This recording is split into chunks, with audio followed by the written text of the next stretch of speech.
ये क्वेश्चन देखने में बहुत टफ दिखता है लेकिन है बहुत आसान। पी क्यू बराबर S T, sorry parallel S T, ये पी क्यू है, ये एस टी के पैरेलल है। ये एक बात, यानी कि अगर ये लाइन को हम आगे तक खींचें यूँ करके तो ये दोनों पैरेलल रहेंगी, ठीक है।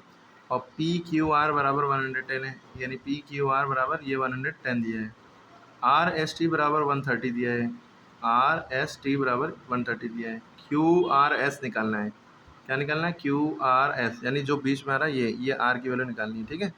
कैसे निकालेंगे देखिए, ये डायग्राम हमने बना लिया। डायग्राम में देखिए इसे करने के और भी तरीके हैं, दूसरे टीचर दूसरे तरीके से बताएंगे, हमें जो इजी लगता है वो हम बता रहे हैं। यहाँ से क्योंकि ये लाइन पैरेलल है तो इसके नीचे से अगर हम एक स्ट्रेट लाइन स्केल से खींचेंगे तो ये भी पैरेलल होगी। और यहाँ पे जो एंगल होगा ये दोनों को इंटीरियर एंगल है। क्या है? एंगल एस और आर, एंगल एस और आर को इंटीरियर। तो ये गिवन था, क्यू आर एस निकालना था।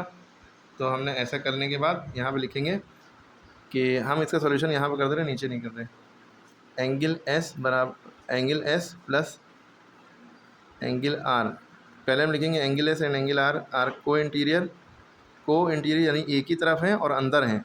को माने एक ही साथ, इंटीरियर माने अंदर, दोनों अंदर हैं एक ही तरफ, एक ही साइड, इधर उधर नहीं, एक ही साइड, ठीक है। तो हमें ये प्रॉपर्टी पता है को इंटीरियर का सम होता है 180 डिग्री, दोनों को जोड़ेंगे तो 180 आना चाहिए।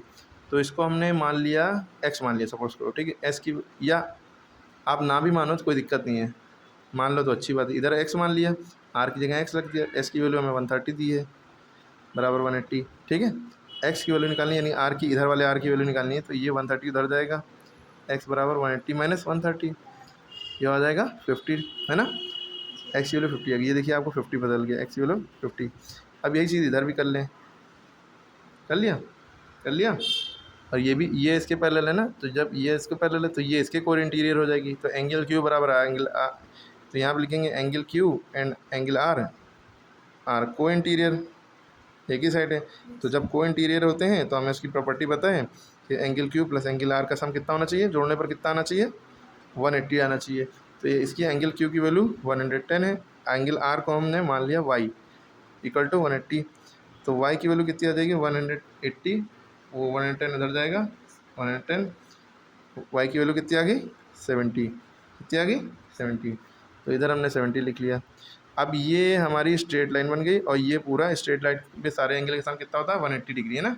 स्ट्रेट लाइन पे सारे एंगल के सम 180 होता है। तो हम इसको यूँ इस तरह से बना लेते हैं। आप ऊपर फोकस नहीं कर रहे हैं, बस यहाँ पे ये हमें पता चल गया है कितना 50, ये बदल गया है 70, है ना, 50 70, ये निकालना है। इसको हमने मान लिया z, ठीक है। तो हमें पता है कि तीनों एंगल के सम कितना होता है स्ट्रेट लाइन पे 180, 70 प्लस z प्लस 50 बराबर 180 डिग्री, है ना। 70 प्लस z प्लस 70 प्लस 50 कितना हुआ 120 इक्वल टू 180। इक्वल टू इधर थोड़ी ना भेज रहे हैं जो साइन चेंज हो जाए, ये दोनों इक्वल टू की लेफ्ट ही साइड है, तो पहले जोड़ लें, 120 लिख लिया। अब उधर भेजेंगे 180 में से, 180 में से कितना गया 120 गया 60 डिग्री बचा। z की वैल्यू कितनी आ गई 60 डिग्री, यानी कि ये एंगल हमें बदल गया। ओके, तो ये इसकी वैल्यू हमें 60 बदल गई, यही आंसर आ रहा है। ओके, तो ये निकालना, ये दिया था, ये निकालना था। कैसे निकाला आप लोग देख लें, और बेस्ट और ईजीएस्ट मेथड